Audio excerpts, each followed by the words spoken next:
and welcome back to Factorizing Linear Expressions. So here we're going to start out by just factorizing single brackets where we're just going to end up with a number on the outside.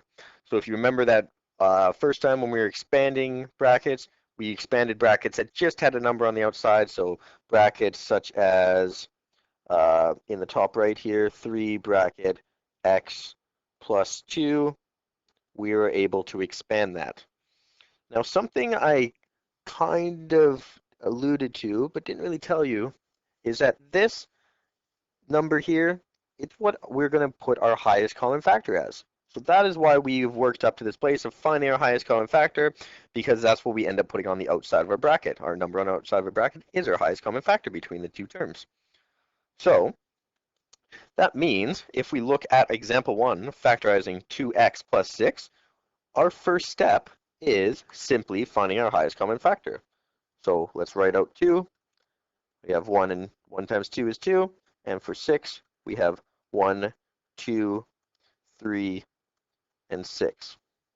So we can see pretty quickly our highest common factor here is simply 2. Okay, so now step 2, we want to write our original expression. So this 2x plus 6, but we want to write it so we have 2 times by something. And we want that to equal each of the terms. So it'll make, I think, a little bit more sense when we start working through this. So for the first one, how can we write that as 2 times by something? Well, it's almost already written there. So we have 2 times by x. So we're just breaking it up. Our sign's not changing. And how do we write 2 times by something equals 6? Well, we can write it as 2 times by 3. So notice we haven't actually changed our original expression. We've just broken it up so it includes 2. So the reason we did this is in hopes for our step 3. Okay, so we want to write the highest common factor on the left-hand side of our bracket. So I'm going to write it there. Then, while you do this, cross out above a 2 on both in each term. Okay.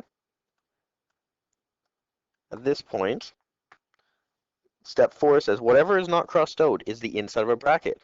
So as long as we don't have anything else we can factor out, we're just going to copy our sign down, and we're going to transfer this x to right there. So we have x there, and this 3 is going to be what's left on the inside. And notice if you really do want to go back and check, because we're done actually right here, you can always do a check.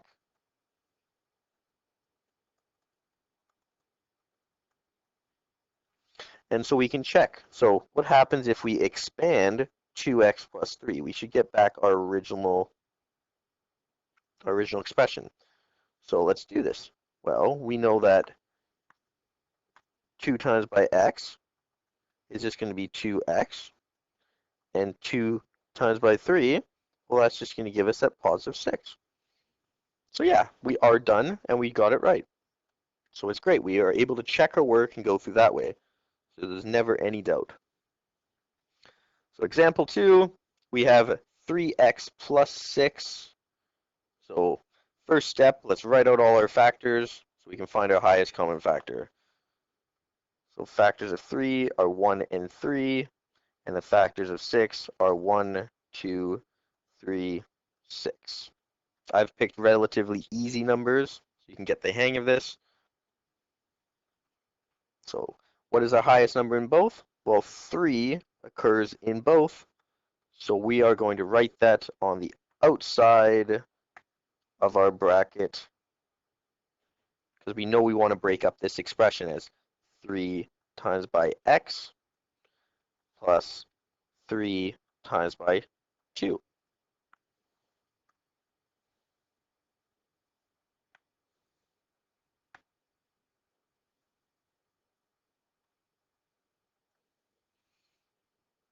And then, like I said, we wrote it on the outside of our bracket already. We're going to cross out that 3, and we can start forming our brackets inside. What are we left with? We have left with x, a plus sign, and 2.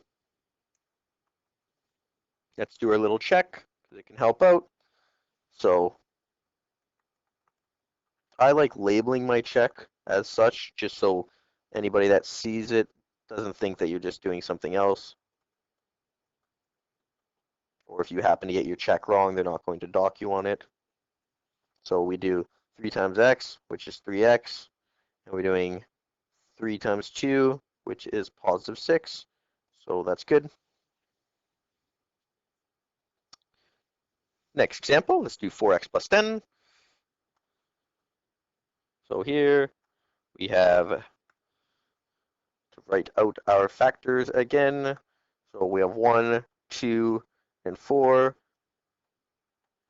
For 10, we have 1, 2, 5, and 10.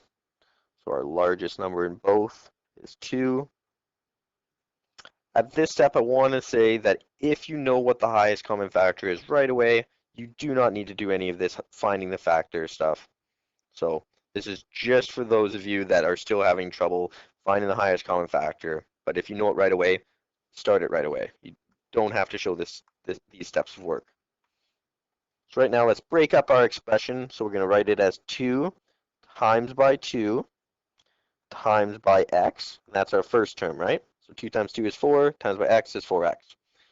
Copy our sign. Then we're going to break up 10 as 2 times by what is 10? Well, times by 5 is 10. So we see that our highest common factor, that was the whole purpose of breaking it up. So we write it outside and close our brackets. Okay. Now we can cross out a 2 in each term. And what are we left with?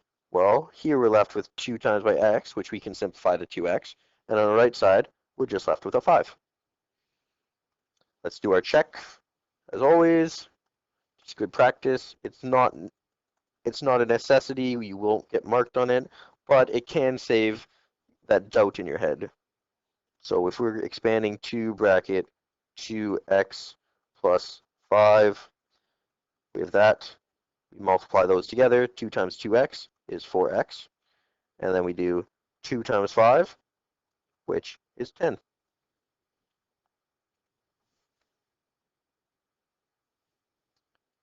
Two more examples, and then I'll give you guys a little practice before we finish off this little lesson. So here we have, once again, a 3 and a 6. So we have to write out our factors. Here, I'm just going to start skipping a little bit. So we know that the highest thing that can go into 6 and 3 is 3. So I'm going to write both expressions as 3 times by x. Then I'm going to say plus 3 times by negative 2. Sorry. 3 times by negative 2 times by x. Notice how I wrote that negative on the 2 and not the 3, right? It's just going to help us out after because our negative will be in the proper place. If you had a negative on both terms, you could factor it out, and that's where I was talking about before. So here we're going to have our 3, write our brackets and close them, cross out our 3 in each term. Now what are we left with? Goes inside. So x, and then on our right side, we have negative 2x. So we have minus 2x. Let's do our handy dandy check on the right side.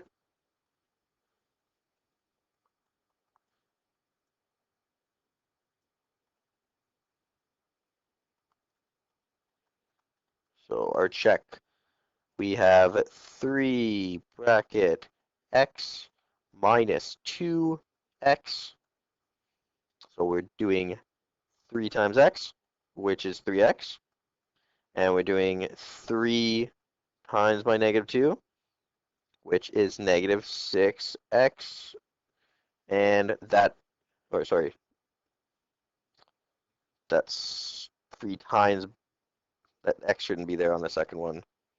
I don't know why I put it there. I apologize. I've just noticed my mistake throughout it. So this x right there and that x right there, I'm just going to take and get rid of. So this is why, to those of you that spotted that, congratulations. This is why you always go back and check your work, because I went and I checked my work and I found that I made a mistake. So you can go back and fix it, and it won't affect any other work, and it will help you get that maximum grade achievable. So here, 3x and minus 6. So now we can say that we're done. Our last example we're going to do is this one. So here, we can choose to factor out a negative, but I'm just going to leave it, and I'm just going to I'm going to reform my equation right away to something I like to see. You don't have to do this step, but I like to see my x's first, and I don't like to start with a negative if I can help it. So I'm just going to move this around and put it as 3x minus 6. Because we haven't changed anything. We still have 3x, and we still have a negative 6. So now, if you notice, it's exactly our expression above. So keep in mind when you do stuff, mathematicians are a little bit tricky. They'll usually leave little hints in other questions. So here, we know right away that, oh, this is supposed to be 3 bracket x minus 2.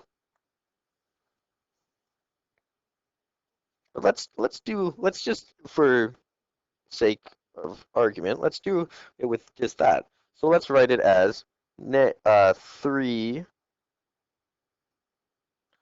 bracket, whoops, not bracket, sorry, 3 times by negative 2 to get our first term there.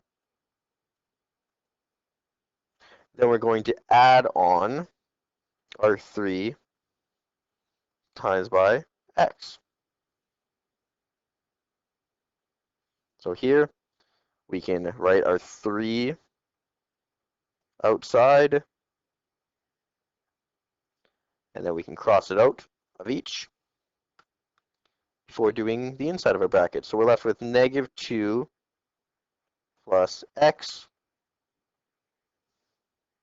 which, if I wanted to, I could take a negative out and we could get back our x minus 2, but it doesn't matter. These are what we call equivalent expressions. They represent the exact same thing, so we could rearrange the inside, we can get x minus 2. Doesn't matter the way that we add or subtract, just like it doesn't matter when we do our multiply. It doesn't matter if we do 2 times 3 or 3 times 2, we still get 6. So now I've got some practice for you to do. So there's 8 questions. So try your best. Some you might have to simplify first. So give it your best go. At this point, pause your video, and then once you're ready to go on or need some help, you may press play. Okay, so let's start working through these. I'll try and solve out them a little bit. So we have our first one, our highest common factor here is 2. So that means we're going to write them as 2 times by x plus 2 times by 4. And we'll find in the end we're going to have 2 bracket x plus 4. That's because we can cross out that. Sorry. We can cross out our 2 in both, and we're left with x plus 4 in the inside. Next one there, we've got our highest common factor is 2 again. So we can write it as 2 times by x plus 2 times by 5. This way we can cross out that 2 in each, and we can write it, sorry, down below, outside of our bracket, whatever's left in the inside is x plus 5. Next one, we have 3x plus 33. So our highest common factor is 3. So we can write it as 3 times by x plus 3 times by 11. And we're going to, once again, cross out that 3 in both, which allows us to write it on the outside of the bracket. So we have 3, close bracket, x plus 11, close bracket. Next one, number 4, our highest common factor between 3 and 12 is 3 because we can do 12 divided by 3. So we have 3 times by x, and we're going to say plus 3 times by negative 4. So let's write our 3 with our brackets, cross out our 3 on our expression, so we know we've used it, and then we're left with x and minus 4. Don't forget about that negative sign right there, guys. Moving on to question 5, on the top right, we have 9 and negative 12. So our highest common factor is going to be 3 there. So let's write our expression 3 times by 3. And then we're going to go plus 3 times by 4. But that's a negative 4, right? Times by y. So here we'll write our 3, our bracket, cross out a 3 in each, and then, bear with me, then we can write out whatever is left on the inside. So we're left with 3 minus 4y. Question 6 then, we have negative 8y minus 4. So here, we're going to do a little bit of a trick. So here, what's the highest common factor between 8 and 4? Well, that is simply 4. So let's write it as 4 times by y. But where are we going to put the negative sign? Because we have it in both. We were putting it on the second term before. Well, if you remember from the last video, let's put it on the negative out front. Because then we'll factor the negative out as well and see what happens. So let's do this plus. Let's do negative 4 times by 1. And I apologize, so I forgot to put my times 2 in the first term, so I'm going back to do it now. So once again, well, we have a negative 4 in each, not just a 4, a negative 4. So let's do that, and we'll get rid of a little bit more on the inside, right? So what are we left with on the inside now? We are left with 2y and plus 1. And whereas it's not wrong to leave the negative on the inside, it just looks more professional and cleaner to have it on the outside. This next one, I always like to put up questions like this because they can be confusing for some. So what happens if we have 3 terms? Does anything change? No, let's just do the highest common factor between 10, 5, and 15. And I chose all things that all end in 0 or 5 to make our highest common factor easy. So we can break this up into 5 times by 2 times by x plus 5 times by y plus 5 times by 3. So we have a 5 in each term, so we write it outside, and then we can cross it out. And what are we left with? Well, we are simply left with 2x plus y plus 3. Very last question is as such, and I put this up here just to kind of make you think. It's a little shortcut. So if you can ever combined like terms before, so we have 10x and positive 2x, so we have 12x, then we have a positive 2 and positive 4, which is going to be positive 6, and we have plus y. Now, if you notice, the highest common factor is 1 between all 3 terms, but so we could just leave it like that, or if you wanted to, the only thing we could do with it is factor out a 6, and we'd be left with 2x plus 1 plus a little y term on the outside. So that this idea of having only factoring part of it might come up later, but for now, if you can do up to question 6 That would be pretty good. Question 7, great. Question 8, superb. See you in the next lesson.